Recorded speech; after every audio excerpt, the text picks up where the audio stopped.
ওর এই কুমতি কি করে হলো? তারপর মুখ ফুটে বলল, কি করেছো গো? শেষমেশ চোর ডাকাতের দলে নাম লিখিয়েছো, খুন খারাপিতে মেতেছো কেন? মোটা কাপড় কি আমাদের জুত ছিল না, নাকি গতরে তোমার ঘুম ধরেছে?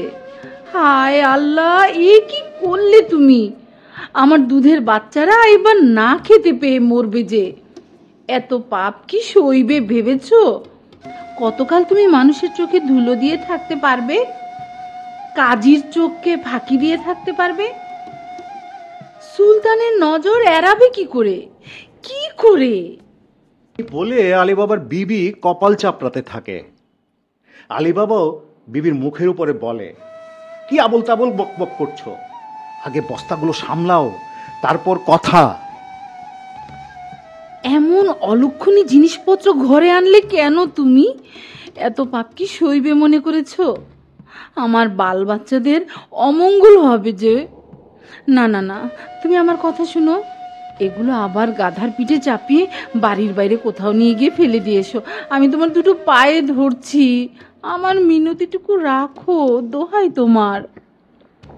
আলীবাবা আর চুপ থাকতে পারল না। ইয়াল্লাহ, এ কি নির্বোধ বউয়ের পাল্লায় পড়েছি আমি। তুমি তো আগে কখনো এরকম ছিলে না। আচ্ছা, তোমার কি ধারণা এই বস্তাগুলো আমি চুরি রাহাজানি করে এনেছি? এমন জঘন্য ধারণা তোমার জন্মালো কি করে বিবিজান? এত দিনেও তুমি আমাকে চিনতে পারলে না? তবে জেনে রাখো, তেমন কোনো কুমতি আমার এখনো হয়নি। আজ সকালে কাঠ কাটতে গিয়ে আমি এগুলো পেয়ে গেছি। নাও, হাত লাগাও, আগে তুলে রাখো, তারপর সব বৃত্তান্ত খুলে বলছি।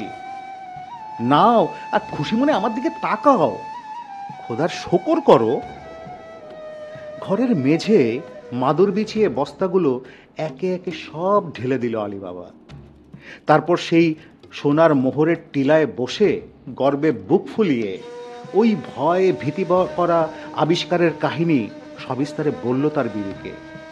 অবাক করা সেই সত্য কাহিনী, 40 চোরের গল্প।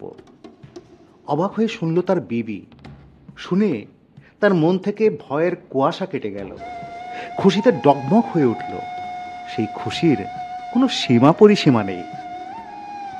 উফ, কত সোনা, কত মোহর, হিরে, মানিক! উফ, আমরা আর গরিব থাকবো না গো।